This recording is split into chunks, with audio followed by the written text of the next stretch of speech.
They call me Squirrel. All right. So I've had a couple people ask, like, what we do over here on Patreon, and I tell everybody, I do, at least one unique piece that doesn't go on YouTube every week. Plus, I give out a lot of the stuff that I record. I talk to you folks beforehand, and I put it out. I give you like early releases of a lot of stuff before people see it on YouTube. So I figured today, I'm not going to change that. This is how we do it. But I'm going to actually use this, since this is one of Susan's picks for this week.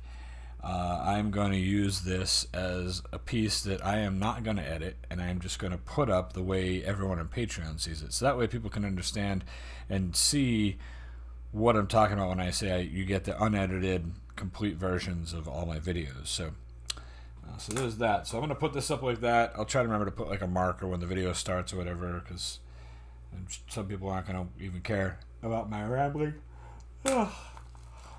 About yawning or anything else that I pull off over here, all my other weirdisms and everything.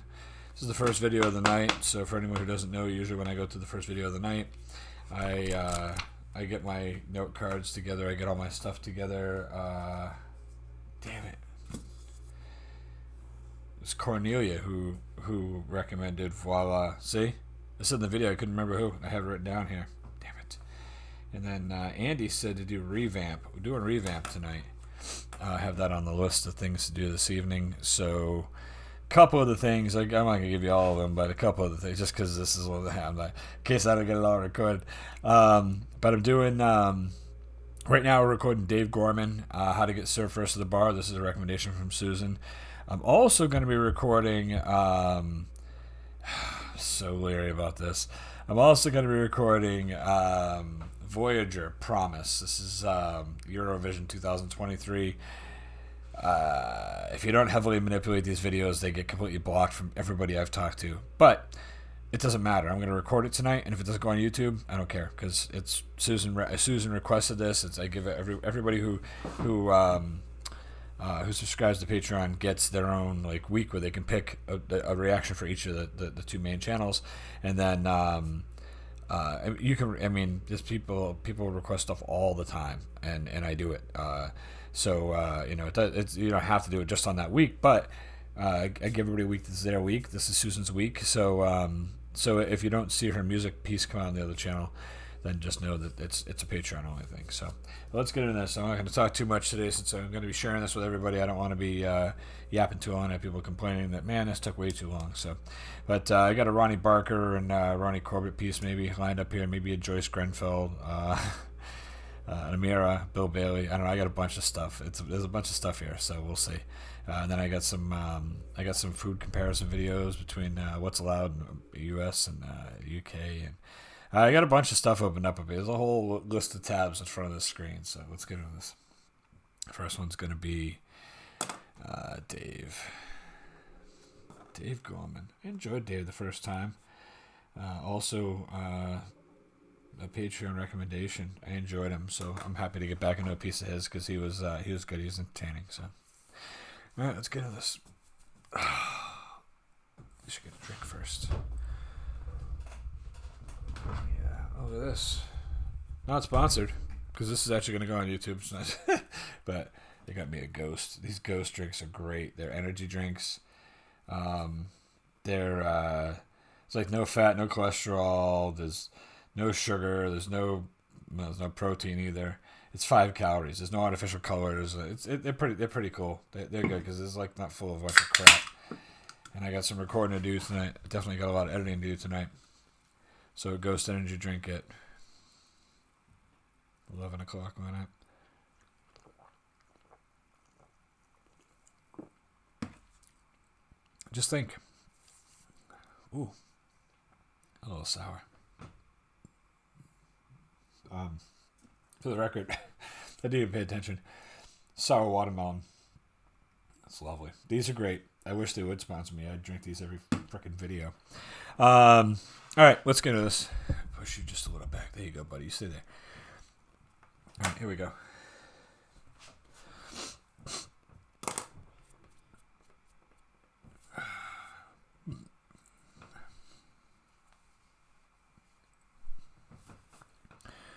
What's going on, Squirrel Squad? It is your boy, the Squirrel, and tonight we're doing Dave Gorman, How to Get Served First at a Bar. This is from his Modern Life, his Goodish series that he's done.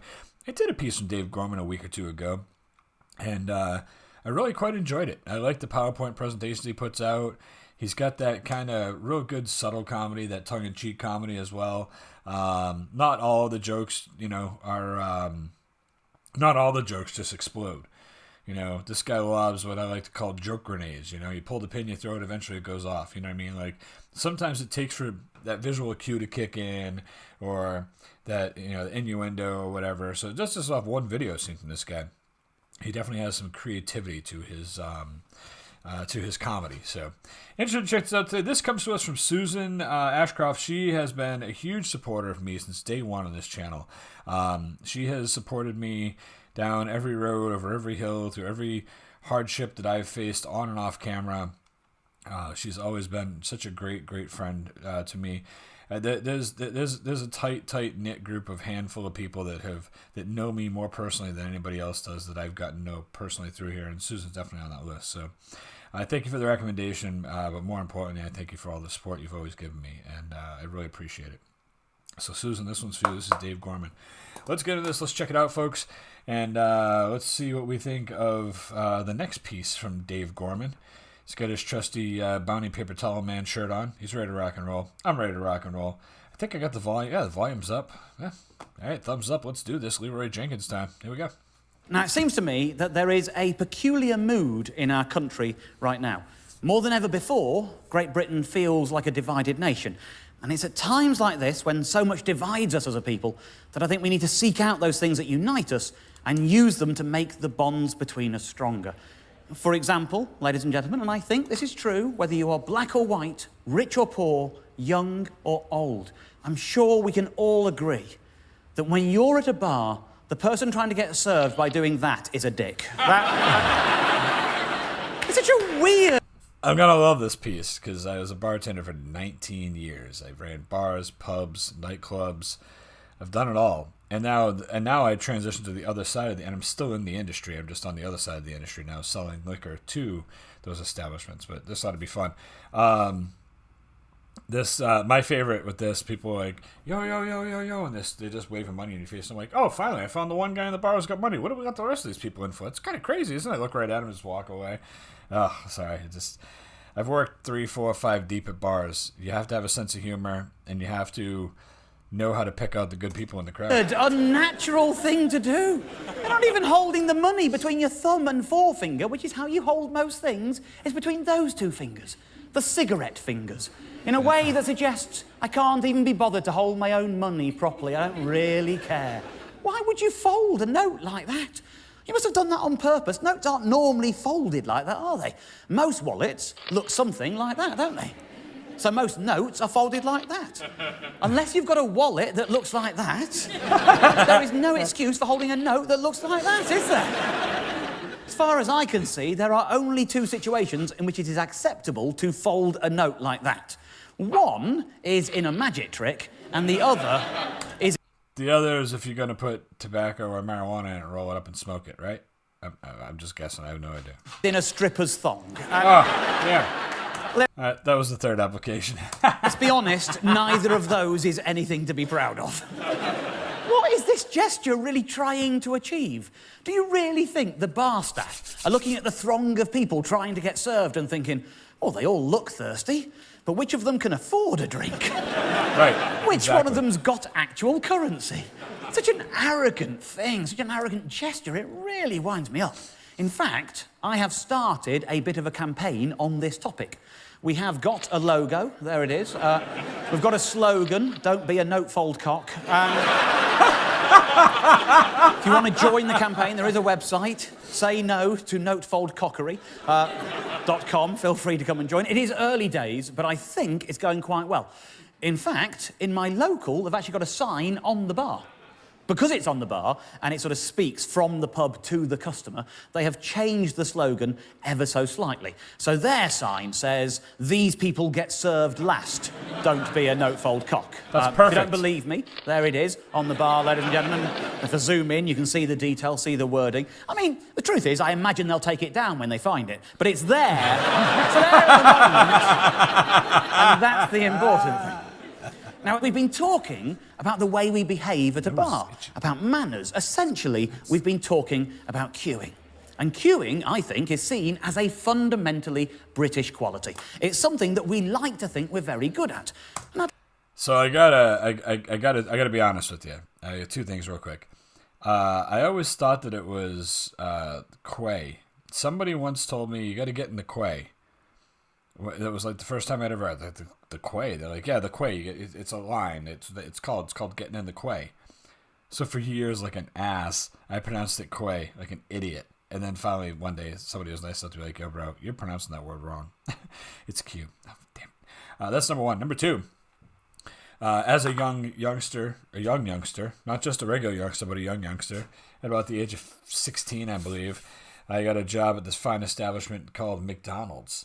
And back then, I think they've changed their ways now just because, I don't know, probably because they found a way to make it shittier and faster. But they used to have, you'd be like, you'd yell out, somebody would yell, one of the lackeys down the line would yell, cheese on a dozen. And depending on how many hamburgers you needed, if you needed, those hamburgers don't fly nearly as fast as the cheeseburgers do. Who the hell wants a hamburger, right? Well, some people do. I actually don't mind a hamburger, but I prefer a cheeseburger. Anyway, so you'd be like, cheese 9, cheese 8, whatever. How many do you need out of those 12 to be cheeseburgers, right? And then they would slap cheese on that many buns, and then they'd finish building all the burgers with the little squirts of the perfect 3 dots of ketchup, 3 dots of mustard, and 1 fucking pickle, and just a couple little sprinkles of the little shitty onions that you have to reconstitute in the morning when you first get there so you can make the fucking burgers, because otherwise if you don't reconstitute the onions, you can't put the onions on the burgers, right? Anyway, and you do this, and you do all this, and then they wrap them, they give them to you, and you wrap them up real fast, and you throw them in a big pile, and you put them in a microwave. And you queue them. Because that's what McDonald's called it for years. They weren't microwaves. No. You got called a microwave, you got yelled at. It's not a microwave! Well, what the hell is it? It's a metal box. Looks just like a microwave. It's got buttons like a microwave. It's even got a countdown timer on it, like a microwave. Sounds like a microwave. Looks like a microwave. When I put food in it, I can tell you it's a high-powered microwave because 15 seconds, everything was up blazing hot. It's an industrial high-powered microwave. It's a queuing oven. And I didn't understand it was a queuing oven because it adds quality to the food. We call it a queuing oven. I'm not kidding you, folks. This is real. Who the hell has worked at McDonald's and remembers queuing ovens? Raise your hand in the comments down below. Let's do it. I'd like to think that we were, because queuing represents something important in life. Queuing represents democracy and civility. Queuing says, yes, I am younger, I am stronger than you. You are old and you are frail, but you were here before me. And so I will not exercise my physical advantage. I will allow you to go first. That is a wonderful thing. So maybe it's no surprise that no less a source than Debrett's describes queuing as an aspect of British behaviour, saying, where other nationalities mass frenziedly, the British queue. Yeah? Good old us. Turn up at a railway station or a supermarket or a post office and you will see an orderly queue. And maybe that's true at a railway station or a supermarket or a post office. But it's not true at a bar, is it? At a bar, it is every man for himself. It's a dog-eat-dog world out there. And the reason for that is we've given responsibility for who chooses who's next to the one person who is not equipped to decide who is next, the barman. If you're a barman, you're looking out at a crowd of people like that, and you're supposed to remember in what order they arrived. I'm going to stick up for barmen and bar women all over the world. I understand where you're coming from, and I understand that it's comedy. I love comedy. I get, listen, this is written purely out of comedy. But in all actuality, these are the best people in the world to do it. Because if you're worth your weight in salt, let alone gold, behind a bar, then you are good at doing this. You're good at putting people in order, helping people out, and putting out a fire if you screwed something up, made somebody wait too long or whatever, which doesn't really happen because you know your job, you know what you're doing. You go to a club or a bar and you're some jacked up meathead and you think you're the coolest guy in the room, you're going to be the last guy most bartenders are going to serve. It's like, hey, let's let Meathead wait, you know. But it's true though. But I just wanted to say, I know this. He wrote this as a joke, and it's a big thing. But really, at the end of the day, like, it's an amazing skill that you acquire. And if you can't acquire it and you're no good at it, then you're gonna suck, and you're not gonna make it as a bartender anyway. Unless you're just there because you're pretty or good looking, then then nobody cares if you're good at reading a crowd or pouring a drink. But you can't possibly know that, because every time you serve someone, the lineup changes in small, subtle ways. Basically, we are expecting bar people to play the tea tray tea towel memory game with human faces while serving drinks and counting money and serving people. That is not humanly possible. No wonder mistakes get made. I'll show you what I mean. Right? Let's say that this is a queue of people at a bar. Okay, this is the front line at a bar, and there's a space that has just opened up, as you can see. Now, let's imagine that we are the person sliding into that space, okay? Now, if that's you, the only thing you know at that point is that you are ninth, okay? Now, this is just an example, obviously. I wouldn't want you to think that I would actually drink in the kind of places where that many people wore hats. It's just an example. And for whatever reason, the barman hasn't realised that you're the most recent arrival. He makes eye contact. It's a hot tip for you as well. If you're in a busy-ass bar and that ninth slot opens up where he just showed, and you step forward into that slot, and then 10 seconds later a bartender goes over and goes, "What do you need?" If you go, "Oh, they were here before me and they were here," you just lost your space for the next half hour. Don't tell me where to go. The person next to you has probably been a real asshole to me for the past 20 minutes, and he's going to wait just a little bit longer. I'm probably calling on you just to irritate that person. And that's not your fault. You could just take your drink and leave. Don't tell me who to serve and what order anybody's been in. It's okay. Nobody gets mad at you for the choice the bartender makes. Just letting you know. If you're that person who tries to, tries to be the good person, and I get it. Like if I'm in a deli and somebody comes up and goes, "What do you need?" I'm like, "Oh no, this gentleman was there way before me." Like I'm that guy. But at a bar, I just know better because I've been the bartender. Don't do that. It's not with good. you, and he says, "What would you like?" Now, there is no reason on earth why you should not just place your order. That is how the system works. He is the man in charge, and you could do that. You could shaft everyone else in that queue. What I would recommend you do instead, and it's worse in its way, is the barlow. The barlow. You don't make your order. You don't place your order. What you do is you say, "Oh, I'm sorry, that guy was here before me." And you indicate the man next to you. Now, that man, he thinks you are a saint. And so does the barman, because very few people give up their place in a queue. But you're... The barman thinks you're a dick. Don't listen to Dave. You're not a saint, are you? You could have been first. No. You were meant to be ninth. But now, you're second. Because the barman thinks you're brilliant. What you've done is, instead of shafting all of the others, you've shafted most of the others and earned yourself a halo that you have absolutely no right to. The reason this is called a barlow, it's obvious, really, isn't it? It's because in the microcosm of a bar queue, this is the moral equivalent of writing a song for charity while not paying your taxes. That's the barlow. It's obvious. It's obvious when you think about it, isn't it? It's obvious. Just for the record, I am going to edit out that ad because you're going to watch, another 30-second crappy solar panel ad. Like, I can tell you, solar panel people have become the worst. The worst at used car salespeople these days. It's horrible. But that I will cut out. So you do see one edit in here. That's the only reason why. A lot of times, I usually don't cut anything out, but just because it's going on YouTube, I'm not playing an ad on. Yeah. Stop talking. But even then, in what sense exactly is a bar queue orderly? Let's look at a bar queue from another perspective. Let's look from above, okay? They were looking down from the ceiling. That's the bar there, okay? And that there is the barman, okay? So there's a load of people who are waiting for drinks. Now, that's meant to be a queue. I would say, in no meaningful sense, is anyone who isn't on the front row queuing. Those people are in a queue of sorts. Those people are not in a queue. Well, there's no first come, first served rule going on there. I mean, if that person there is able to make that manoeuvre, there is absolutely no complaint that those people can make. That is deemed fair under bar rules. That's not right, is it? That's not right. Now, let's imagine that this person here is the person being served, okay? And that means that this very valuable bit of real estate is about to open up. And sure these two people are the people with an equal opportunity of occupying that bar space, okay? They are the ones with the chance to make that move, okay? Now, let's examine just these people. Let's just zoom in and focus our minds on the details that matter at this point. And let's imagine that we are the person in green. And we want to be the person who gets that space at the bar. How do you do that? It all depends, doesn't it? See, I love the breakdown. This is what I'm talking about. Like, he really analyzes this stuff. I love it. On whether this person is going to turn clockwise or anti-clockwise. If they turn that way, maybe their friends are over in this corner of the bar, there is very little that we can do to stop that person leaving like so and that person entering the bar like so.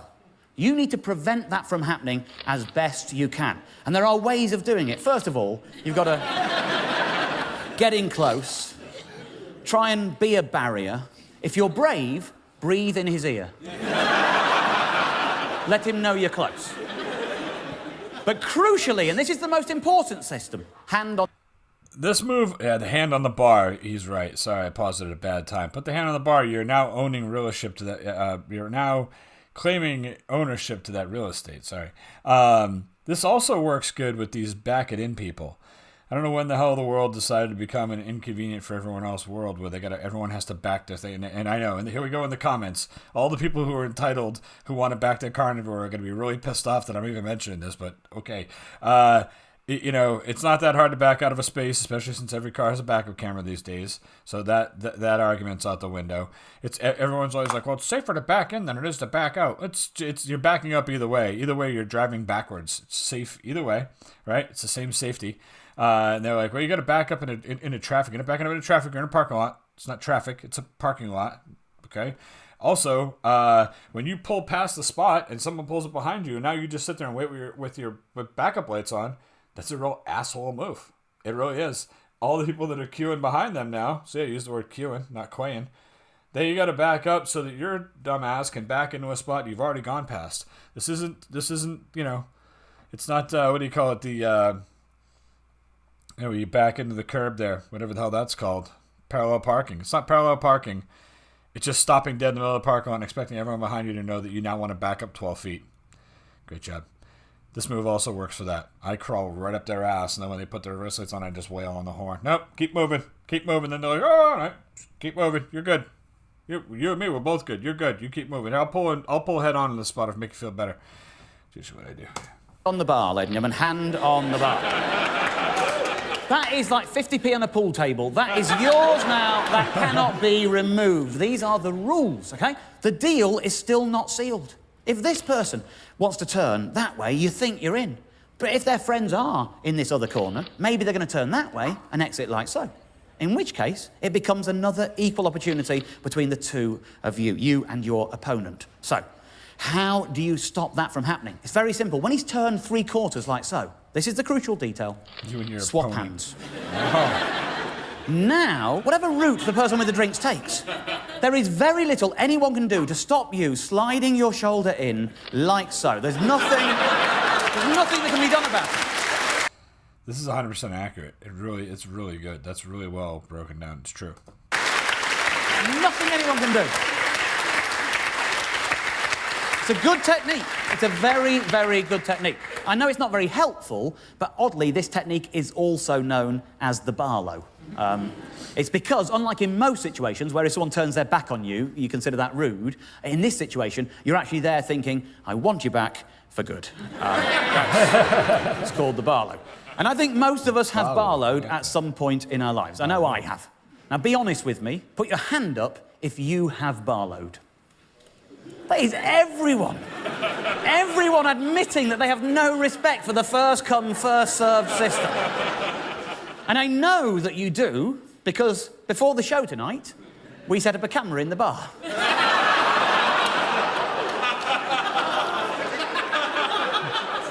And we have seen you barlowing. Now, not everyone is very good at it. There's two people to focus on here. The two people to focus on are this gentleman here and this gentleman here, who I can immediately identify as being in the front row.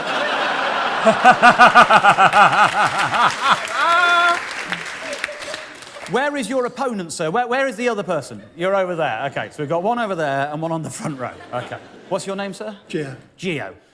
Gio, you are not good at barlowing. I'm out of practice. You are not good, okay? There's a person between these two people. We're just going to watch the moment where they leave and watch what happens.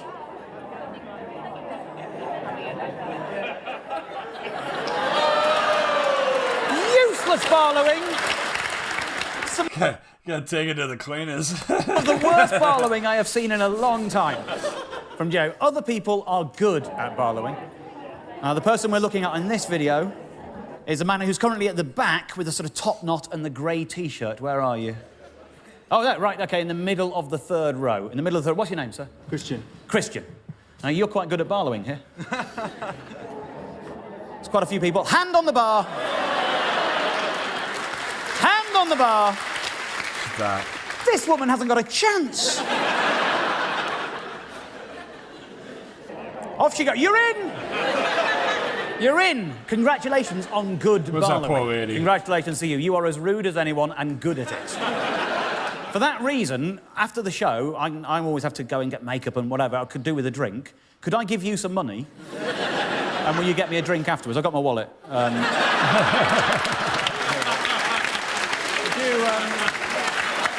Would you pass that back?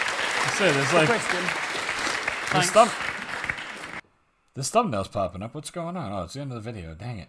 That was pretty good. I mean, I love that he actually had real footage of the people in the crowd doing the barlow, which is great. Sorry I talked so much during this, but, you know, anytime you're going to get anything that I know a lot about, bars, unfortunately, I'm going to give my 2 cents. And I'm just telling you, as a, you know, for comedic reasons, this guy's spot on. He's dead on. He's great.